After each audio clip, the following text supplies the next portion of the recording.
Thank you. Thank you. And we were just saying, Peter also used to find time to write about things like the crunchiness of crisps with the FT, tasting. I've got my eye on this yogurt. Yes, exactly. So be careful. Very important. But he certainly packs it in, and it's great to see this new book. And I think that the number of people here kind of attests that in your introduction to the book, you say the empathy instinct is an idea whose time has come, and boy, has it come. I mean, this was written before, I think, Trump became president, but it does seem to be the spirit of the age. So tell us how the book came about in the first place. How did you get into the idea of empathy? So, in a sentence, empathy is usually defined by people as seeing something from somebody else's point of view, being able to put yourself in somebody else's shoes. And I was really interested in it for two reasons. First is, as you kindly said in the introduction, I've spent the last 4 years fighting the corner of public funding of arts and culture, and I got really interested in whether we made a good enough case for public funding of arts and culture. And that said, well, what are the benefits of arts and culture?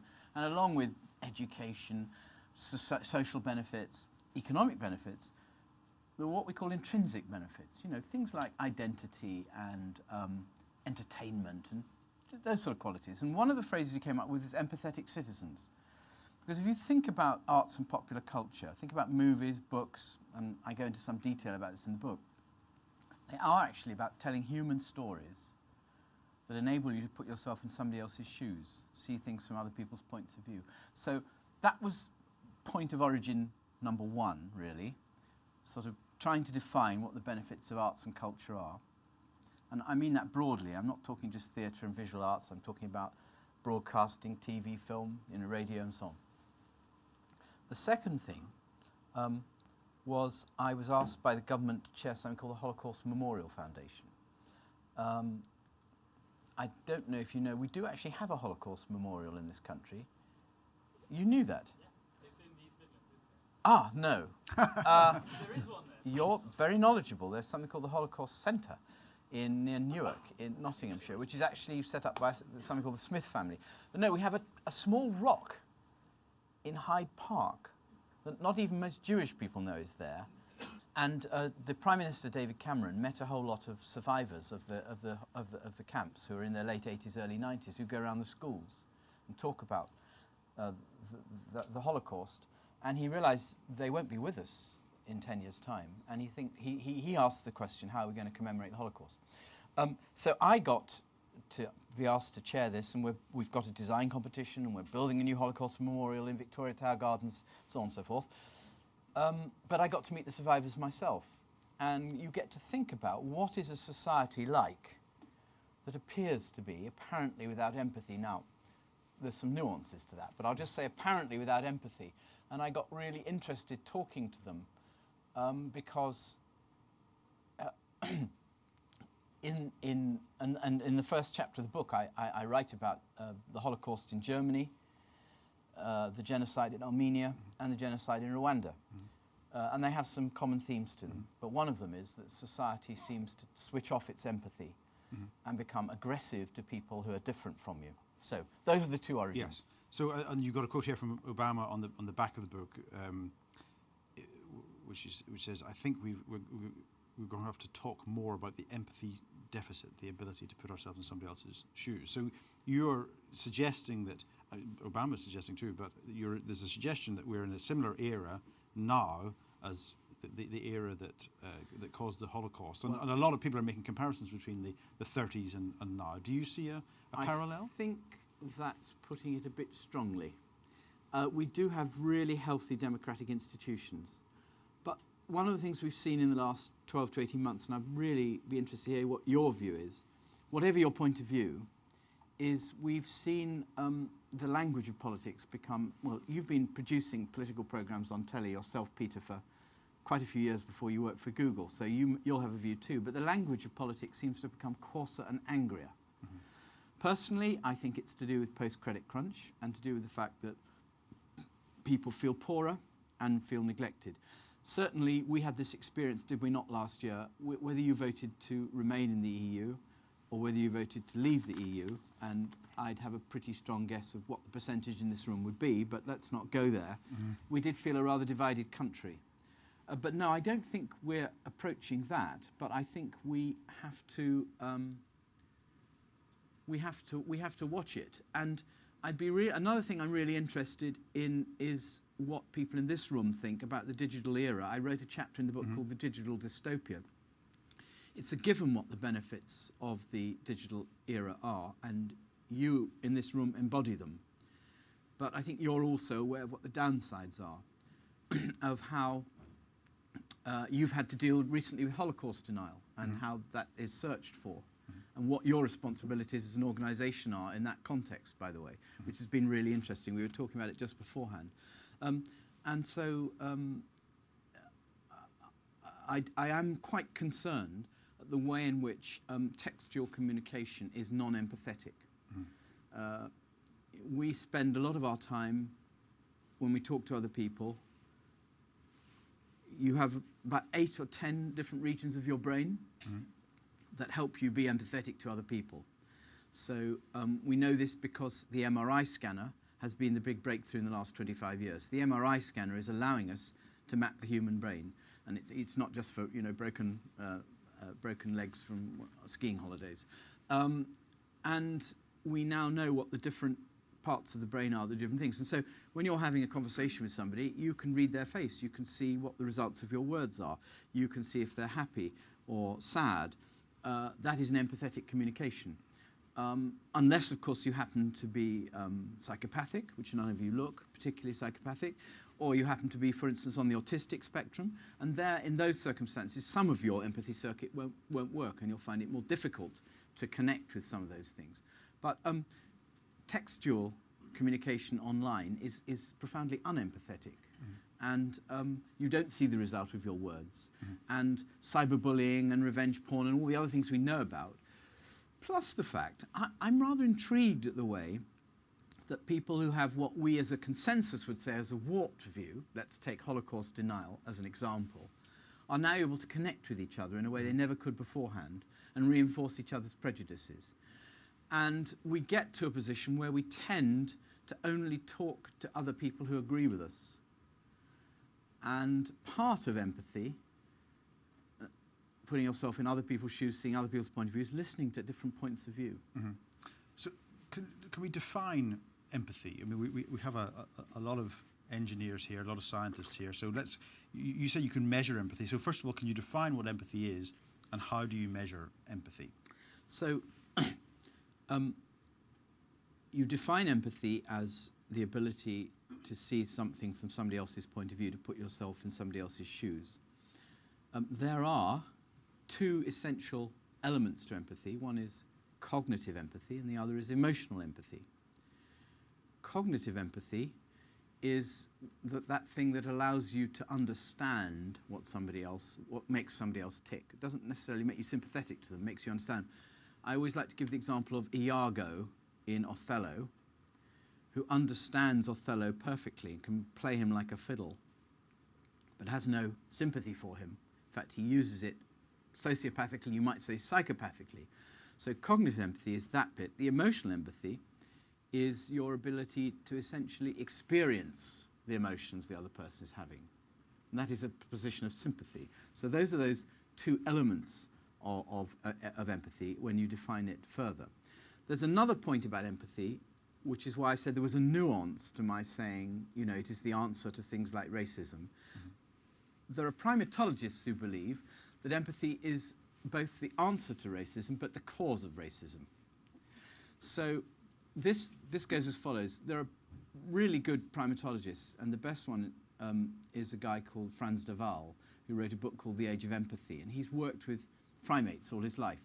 And he's discovered that primates have about 80% of human empathy equipment.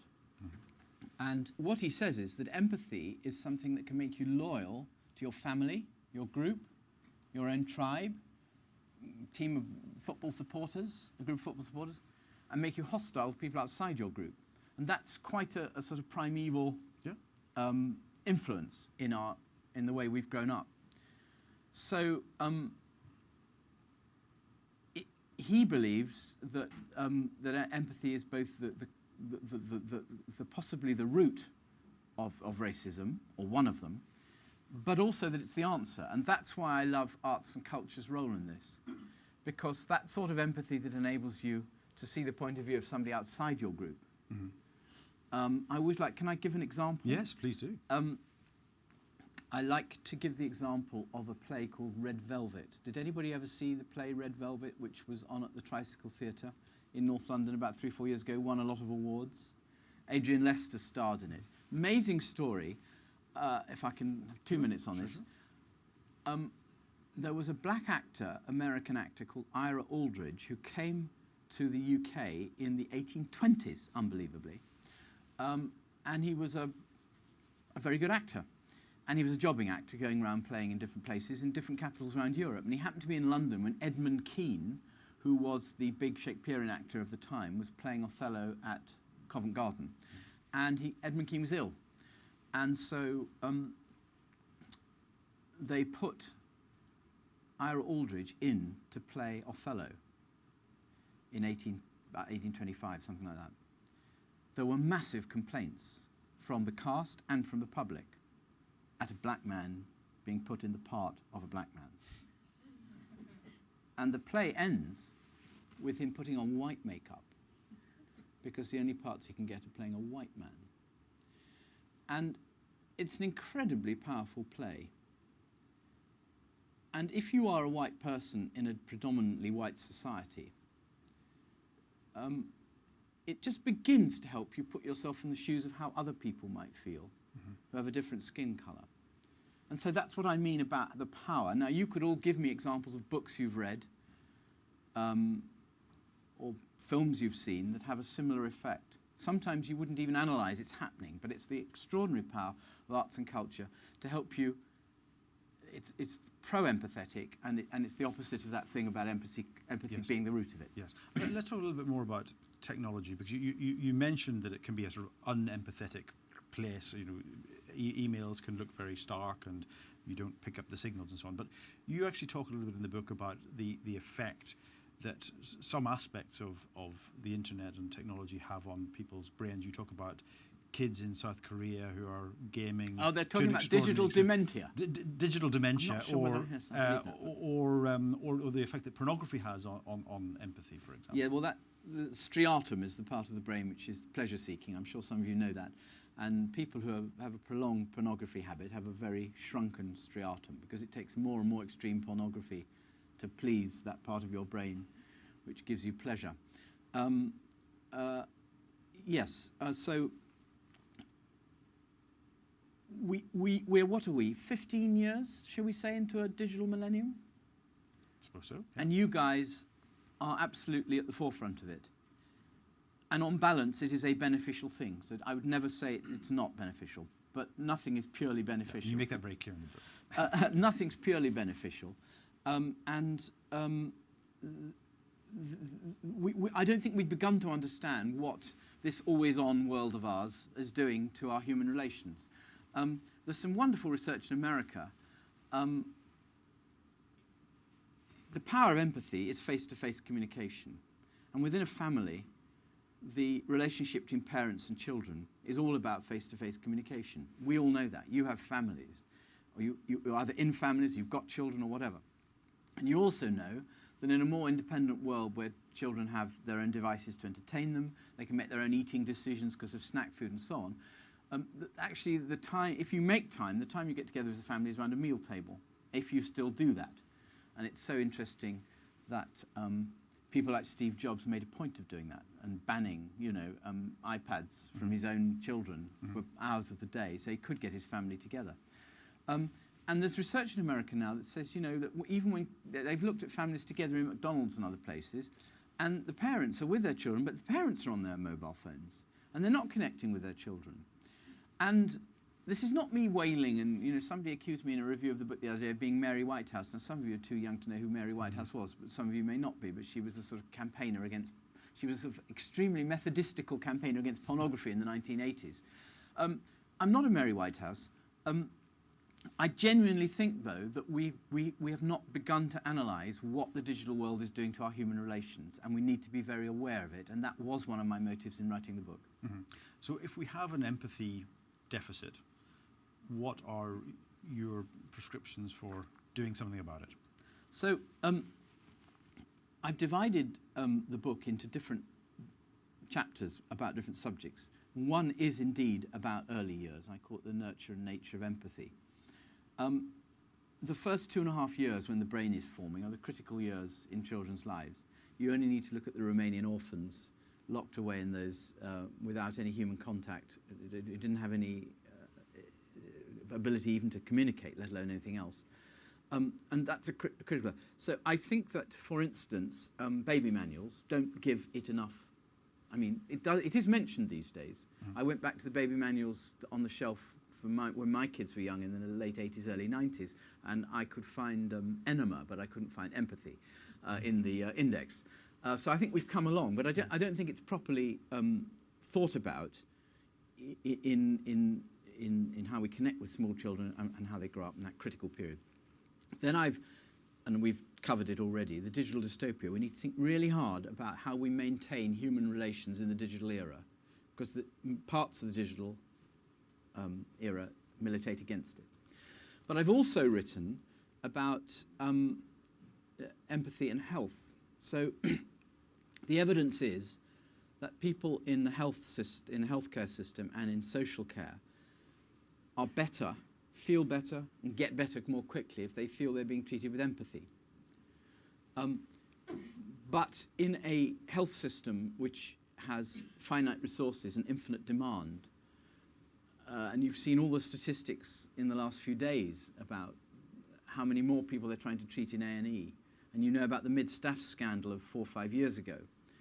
So we need to think really hard about, in training doctors and nurses, and care workers in particular, who are particularly badly paid and therefore not very well trained, is how we prepare them to look after people properly. Now, this has a lot of nuances to it.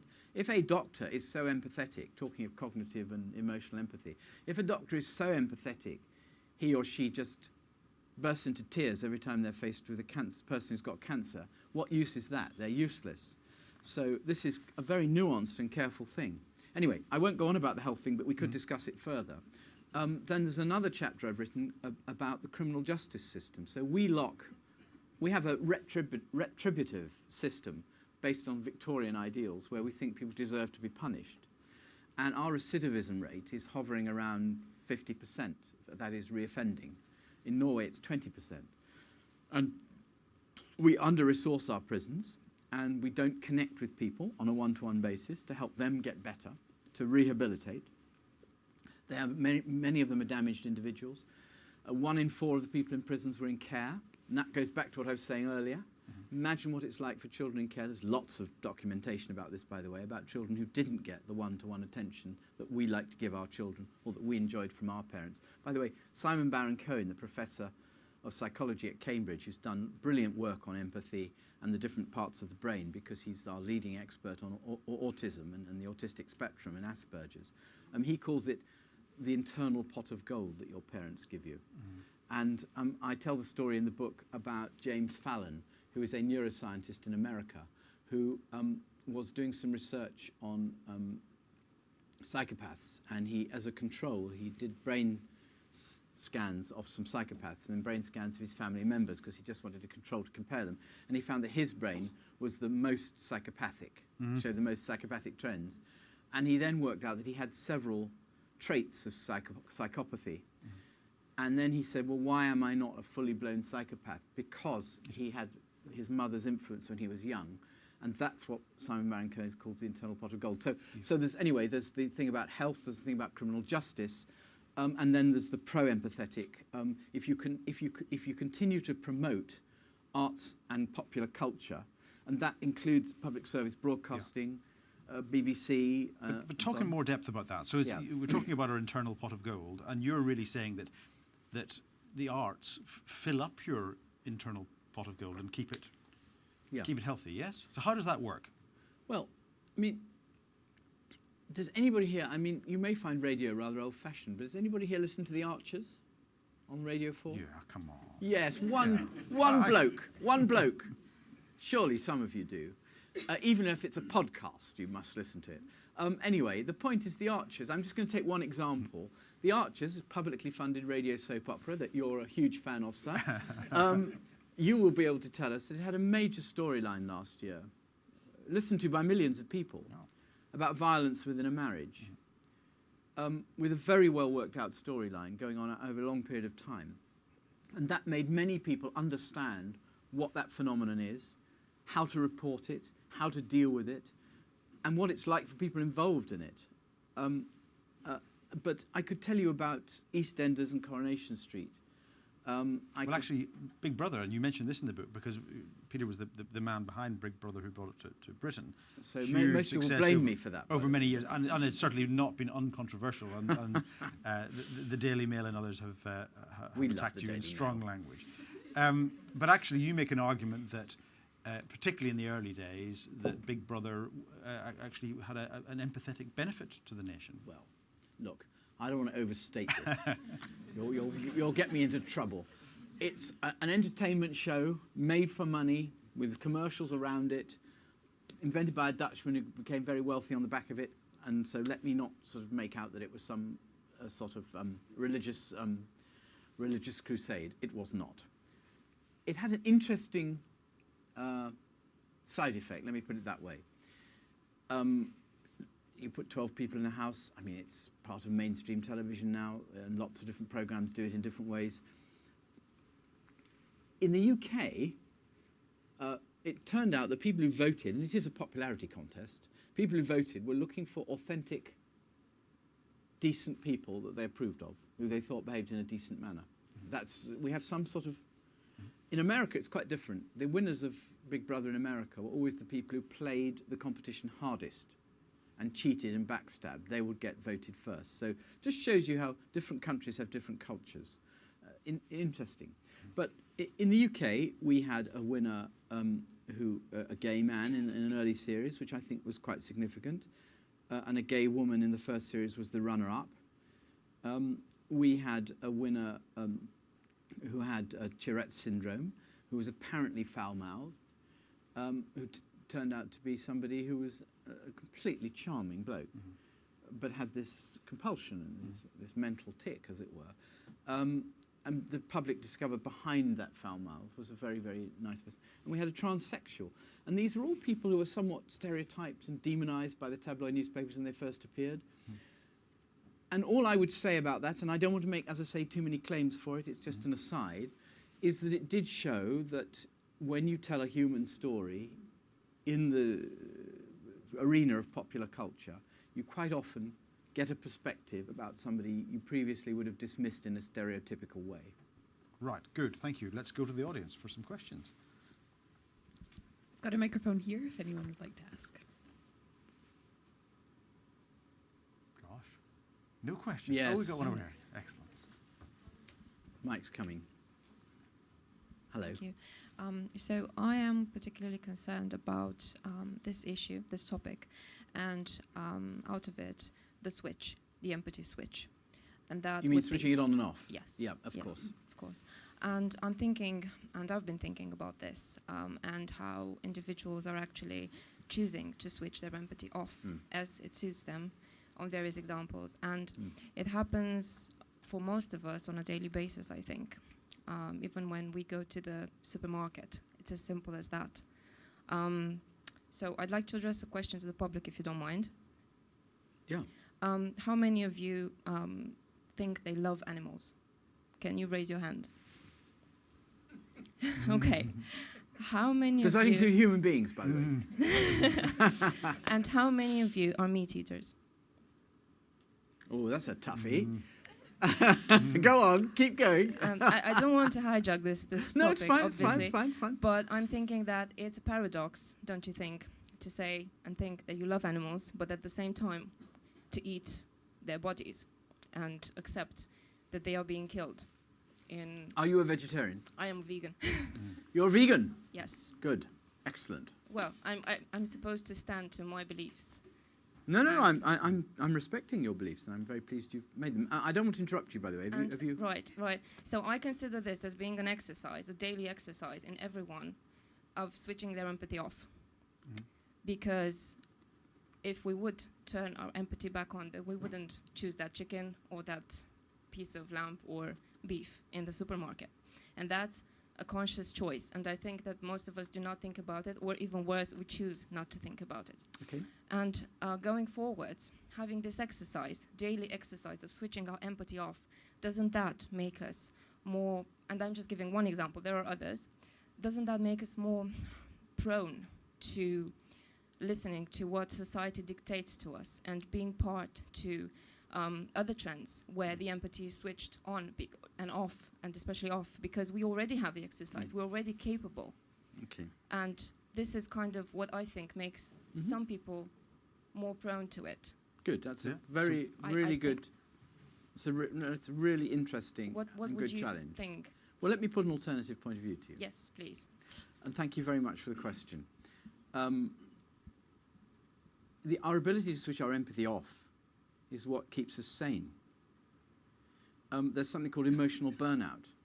If your empathy is always switched on, you watch the television news, see what's happening in Syria, you'd go mad with grief and you'd cease to operate as a human being. Yes, no, tell me I'm wrong, go ahead. Have the mic back. But that's the emotional empathy that we all have to switch off, isn't it? It's not the cognitive one. Well, Or it's an interplay of the two. It's an interplay of the two. Both operate in different ways, and doctors have to have a very subtle understanding of how you connect those two and how you use them. But all I'm saying is generally, that's how we operate. And it's very interesting in news, which you've worked in, Peter, how it works that when David Cameron was Prime Minister and the Syrian refugees were flooding across the Mediterranean, he'd seen the research that said people were very worried about immigration, which, by the way, they were when the Kindertransport Jewish children were trying to get the Jewish children in the late 1930s. Similarly, there were people saying, we can't take all these people. We don't want all these people. Who are they? They're nothing to do with us. We find it very difficult to empathise with a population, but very easy to empathise with an individual story. And Alan Kurdi, which I write about in the book, was the little boy, tragically 3.5 in trainers, face down, drowned on the beach. And Cameron then agreed, it turned out to be 350, we heard the other day, but he agreed to take, I think, 12,000. Yeah. And public sentiment changed. There was empathy switched off and then switched on again. It's actually completely natural for you to switch your empathy on and off. It's a completely natural mechanism. If you walk down the street and stop at every person who may need help, you'd never get to work. And if you didn't get to work, you wouldn't live because you wouldn't be. So that's it may sound a slightly absurd example, but we constantly switch it on and off. My argument is we need to be, and you're about to tell me I'm wrong by the look of it, but anyway, but my argument is that we need to just be much more aware of it and enhance it for better, public discourse, for better public services and all the rest of it. But to appreciate the subtleties and the nuance. Now, have one more go at me, go on. But then where's the moral? Where's the ethics? I mean, if it's okay to switch empathy on and off between good and evil, and you're always oscillating. But empathy is an instinct. It's not a moral code. Yes. And what I said earlier was that empathy operates with moral code. Yes. And with a sense of reciprocity and fairness. Yes. All those things have to interrelate. It's not the same thing as a moral code. It's that is a not. separate thing, It's separate not, construct. But it By the way, you impacts have on a it. different moral code to me, because yes, I love dogs, but yes, I eat meat. And in your eyes, that is, as you've made clear, a contradictory position, but it's one I can live with. I think we should give others a chance. Yes. Let's move on. But fantastic questions and really good challenges, really interesting. Next question over here, please. I might actually hop in and then go there. Okay. Very prosaic. A lot of my friends think very similarly to me, so we get together and we say the same things and we agree with each other and we think it's fabulous. Which means we're not exposed to these conflicting views and opinions. How do I go about doing that? What's the best way? Yeah. That's a really good question. I think the answer's in this room, isn't it? I mean, the very thing that I said in the digital era, where we're tending to connect with people we agree with, we have the ability to connect with people we disagree with. And that, of course, is the essence of democratic discourse. Are we a more polarised society now than we were 5 or 10 years ago? Well, I think the Brexit thing and what's happened in the States suggests we are more polarised. But you know something? Maybe we were polarised all along, but we never just put the question. So we went through a polarising experience, but maybe people felt that way already. So, you know, you could say that the number of places that voted to remain remind me of the English Civil War. That in the English Civil War in the 17th century, you know, various cities were for the king and various cities were for Cromwell. And if you look at the cities that were for Remain, London, Brighton, Bristol, Oxford, Cambridge, Manchester, Newcastle, these are all places with sunrise industries, strong higher education, growth, jobs, strong, economies, basically, and modern economies. And if you look at the places that voted massively to leave, they're depressed. And we haven't, when you live in the London bubble, we haven't thought about that very much, have we? I hadn't thought about it enough. Yeah, I mean, it definitely works both ways. When we talk about empathy, of course, the Syrian kid on the beach, that provoked a huge amount of empathy among people. But it's harder, perhaps, to demonstrate empathy for the people living in Doncaster who feel that they are being overwhelmed by refugees or immigrants coming into their towns and so on. So I think it's kind of important, isn't it, to be empathetic in all directions. Yeah.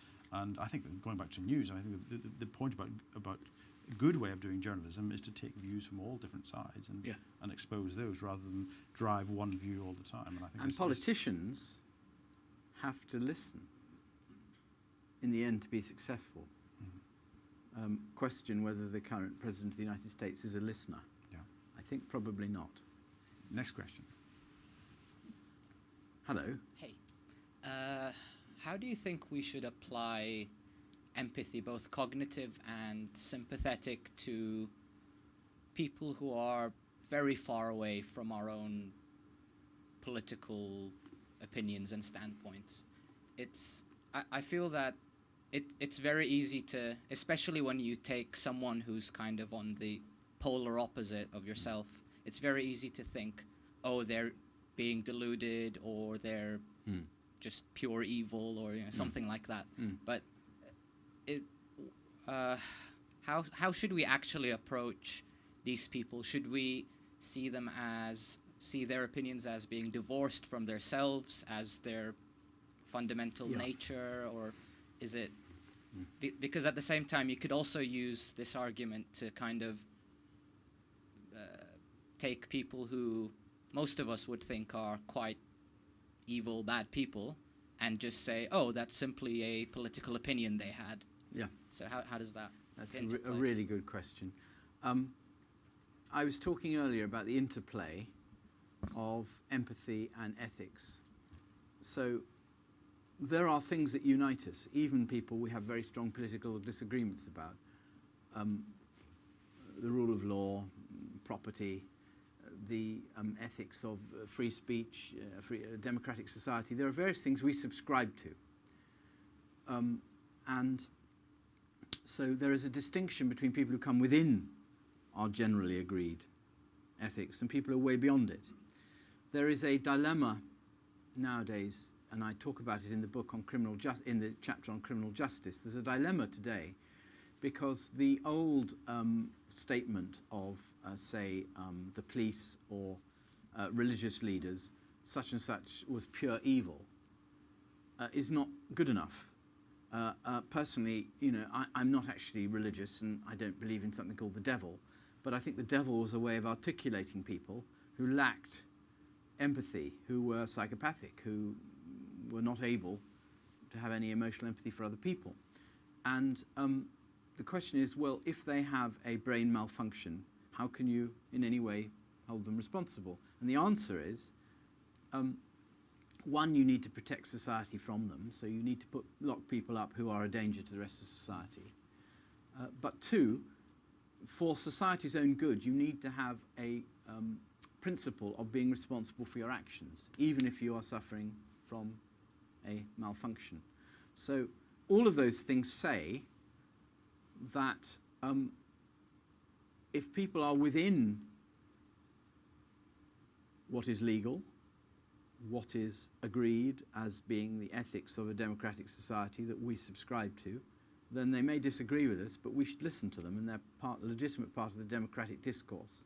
If they're beyond that, if they are murdering people, or if they're involved in, say, racial hatred, race crime, that's something else, and that's a distinction.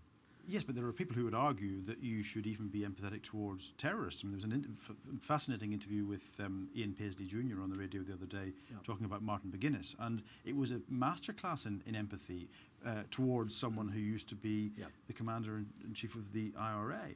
And people like Jonathan Powell, for example, say in the end you've got to talk to all terrorists. You've got to quoted talk to, in the book to ISIS. So, could you be empathetic towards at least the causes of ISIS, if not the individuals themselves? Well, in the end, you settle disputes of that sort, Northern Ireland, by talking. Personally, I believe peace came to Northern Ireland because the young hotheads, driven by testosterone, had children and then indeed grandchildren in the case of some of them, Jerry Adams. And I think they wanted a future for their children and their grandchildren, and I think they changed their point of view, and I think their testosterone levels went down. But yes, in the end you have to talk to terrorists for peace. But that doesn't mean, does it, that you endorse their terrorism, which is a different thing. Yeah, but I do quote Jonathan Powell's quote there. In fact, it was Hugh Gateskill who said that he was referring to the independence leaders in British colonies in Africa in the 1950s. He said it always ends up with drinks in the Dorchester, which is a similar way of Jonathan Powell's statement. Yeah. I don't think I've perfectly answered your question, but I've tried to address it. Next question. This one.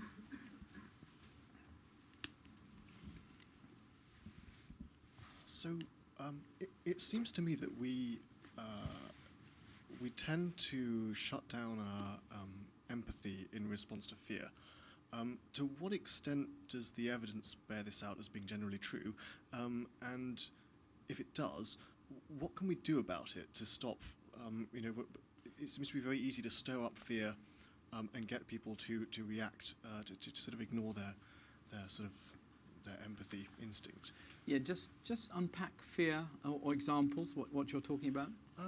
For example, sort of tabloids stirring up panic over immigration, for example, or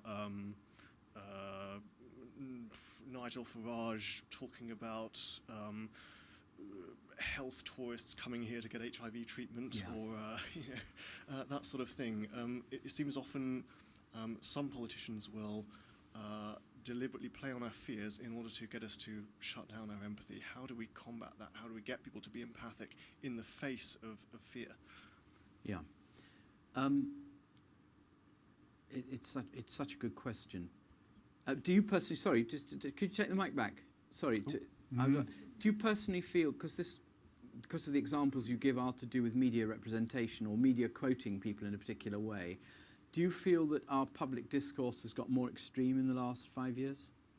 Is that your sense? How do you feel? I feel that it has, but I'm not sure whether it's really true, No. whether it's just sort of my perception and that I'm noticing sort of frequency bias type thing, that I'm noticing more examples of things that sort of trigger me. So here, there's no perfect answer to your question, but here's a couple of points. One is, I said that you have to link empathy not only to ethics, but a sense of reciprocity and fairness. If you said that the British Health Service, enormously under pressure as it is, was open to all comers, and anybody could come here and have a child in a maternity hospital or get any treatment they wanted from anywhere in the world, that would be patently absurd because we simply don't have the resources. And you might say, actually, we are going to prioritise the people in this country who paid the taxes that fund it in the first place, and that's fairness. And so that's part of the answer. And I can't tell you where the line's drawn or what the perfect balance is. I just acknowledge that those are different factors in it. But in terms of extremism or extreme representation, and indeed misrepresentation, now we come to the dreaded phrase fake news, which is, I think, a phrase that you think about in this building very often, actually. Sure. I personally think that we need trusted and reliable sources of news and information to let a democratic society function. I would observe, and it may sound as though I'm going off on one here, but bear with me. I would observe that most of those sources of independent, impartial news, or news that tries to be impartial, have to be subsidised because they're not profitable. By which I mean the BBC has the licence fee, the Guardian loses money, the Times loses money,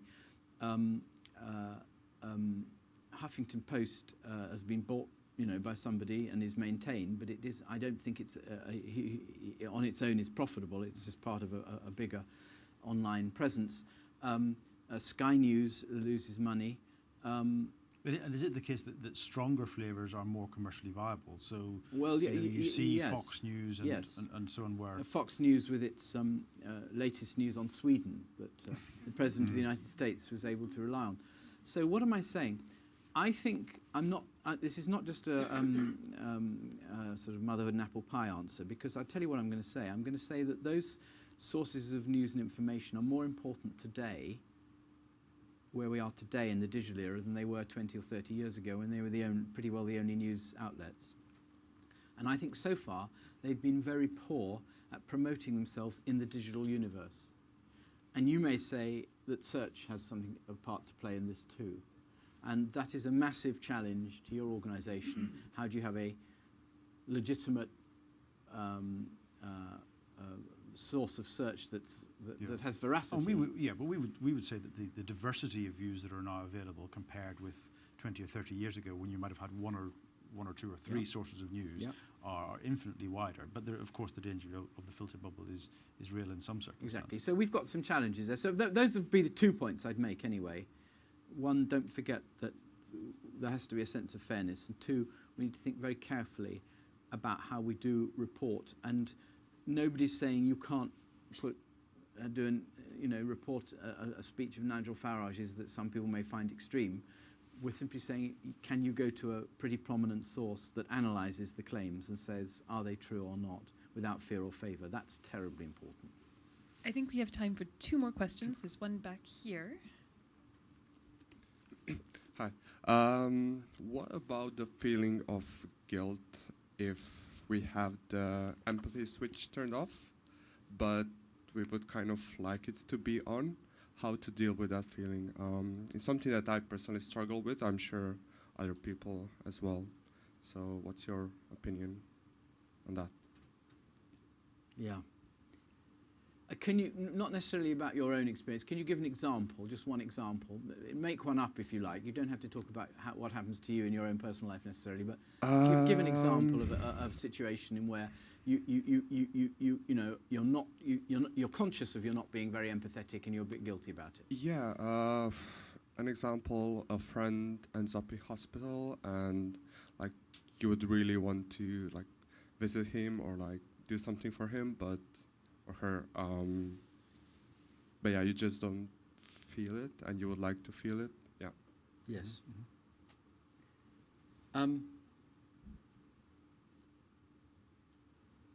You could spend all your time visiting people in hospital, and the point I made earlier, you wouldn't be earning a living, you'd be starving, your family would be starving, you'd be exhausted, and you'd end up not being very sympathetic to the people you're confronted with. So where is the balance? You need a balance, don't you? But in terms of friends in hospital, I'd suggest to you, if they're a really good friend, you would visit them. You would make time. Do you know something? The very fact that you pose the questions yourself hugely encourages me. And I think the question you've asked yourself is the answer to your question. Do the right thing. Yeah. But the fact you've asked the question is means you know it's fantastically the answer, encouraging because you're conscious of the issue. that's fantastic. Last question, sir.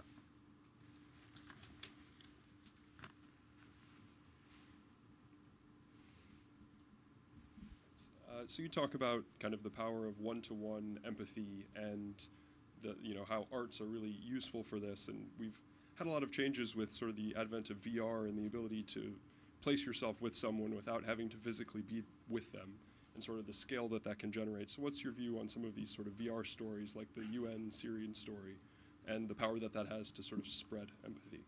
Yes, I've written about briefly about virtual reality in the book, actually, because it is quite interesting that if you take the terrible conditions in that refugee camp in Calais, the two-dimensional film of it, repeated again and again on the news, pretty well gets you to switch your empathy off, as we were discussing earlier.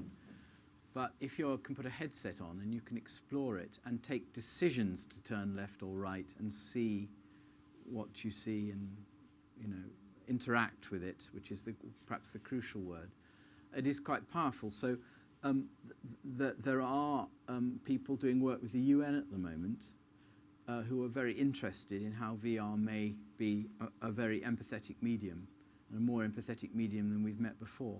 And there's even a marketing organization in New York that is attempting to use that quality to get us to connect more with brand and commercial messages.